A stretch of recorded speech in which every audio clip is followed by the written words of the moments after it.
संजय जी, यहाँ पर एक अभी खबर आई है, चूंकि यहाँ पर दिल्ली का चुनाव है, आम आदमी पार्टी अपने सूत्रों से ये दावा करा रही है कि वो इंडिया अलायंस से कांग्रेस को बाकी पार्टियों से बात करके बाहर कराने का विचार कर रही है और बड़े नाराज हैं कि कांग्रेस के नेता अलायंस में होते हुए आम आदमी पार्टी के खिलाफ बयान दे रहे। सूत्रों के माध्यम से ये खबर जो है आम आदमी पार्टी दे रही है। अब आप चोरी करोगे और हम तुम्हारी चोरी ना पकड़े, और अगर चोर के साथ कोई खड़ा होता तो वो जाने भाई, ठीक है ना। इंडिया अलायंस को वो क्या कहेंगे क्या नहीं कहेंगे वो जाने, लेकिन आम आदमी पार्टी इतना याद कर ले कि कोई शेर जो है ना वो चींटी की धमकी से नहीं डरता है। लेकिन सर, आपने जो अभी आरोप लगाया, इसका सीधा मतलब ये समझा जाए कि आपकी जासूसी करवाई जा रही है?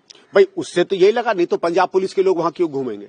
आप मुझे बताइए, दिल्ली पुलिस के लोग, उनके सीआईडी के लोग तमिलनाडु में क्या करेंगे घूम के? छुट्टी पे जा रहे हो अलग बात, जब मेरे घर के आसपास वो लोग दिखेंगे तो क्या हम उसमें माने? इसलिए हमने ये नहीं कहा है कि वो कर रहे हैं, मैंने कहा ये हमको संदेह है, हमको जो सूचनाएं मिली हैं वो संदेह। देखिए मैं आम नागरिक हूं, मेरे पास कोई रिटर्न तो आएगा नहीं कि आपके खिलाफ जासूस भेजे जा रहे हैं, लेकिन अगर हमको फियर है तो हम कहेंगे कि दिल्ली पुलिस को कहा जाए। दिल्ली पुलिस बहुत कॉम्पिटेंट ऑर्गेनाइजेशन है, अगर वो उसको आदेश दिया जाएंगे तो पता कर लेगी। अगर सही है तो हम लोगों को रक्षा मिल जाएगी इन चीजों से, और नहीं है तो हमारा डाउट डिस्पेल हो जाएगा। दूसरा जो आपने कहा कि फर्जी दस्तावेज पूर्व मुख्यमंत्री जो है उनके दस्तावेज से काट दिए जा रहे हैं। देखिए दोनों तीनों चीजें ना, अगर आप कोई ऐसी फॉर्म भरवा रहे हैं या ऐसी स्कीम की बात कर रहे हैं क्योंकि देखिए याद रखिए, इन्होंने ये कहा है कि स्कीम एग्जिस्ट कर रही है, जो अपने में धोखाधड़ी है। भाई यही तो women and child development department ने कहा कि नो सच स्कीम एग्जिस्ट।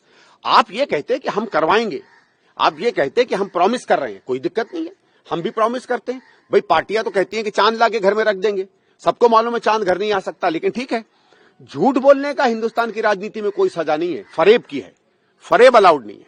लेकिन बजटीय घाटे का सामना कर रही दिल्ली की सरकार जो है, आपको लगता है कि जिस तरीके से वायदे किए जा रहे हैं? देखिए ऐसा है, अगर आप ईमानदारी से सरकारें चलाएं तो काफी पैसा आ जाता है। हम लोग बार बार कह रहे थे कि दिल्ली सरकार ईमानदारी से नहीं चल रही। जहां 12 लाख का कमरा बनना चाहिए स्कूल, वो 22 लाख का बनता है।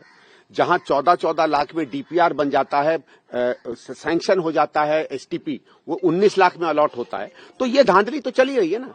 आप स्वयं देखिए, आज सवेरे मुझे भी खबर आई, आज ये कल शाम को बहुत से मौलाना गए इनके पास कि वक्फ बोर्ड से हमें 6-6 महीने से तनख्वाहें नहीं मिल रही है। तनख्वाहें तो तभी नहीं मिलेंगी ना जब सरकार के पास पैसा नहीं है। आप दिल्ली के कॉलेजेस में जाइए, वहां प्रोफेसर आपको बताएंगे कहीं 3 महीने, कहीं 6 महीने, कहीं 8 महीने में तनख्वाह नहीं मिल रही। देखिए ये वो कमजोर लोग हैं जिनसे वोट नहीं प्रभावित होता है। तो सरकार के पास पैसा नहीं है तो सबसे पहले कमजोर वर्ग के, राजनीतिक रूप से कमजोर की तनख्वाहें रोकते हैं।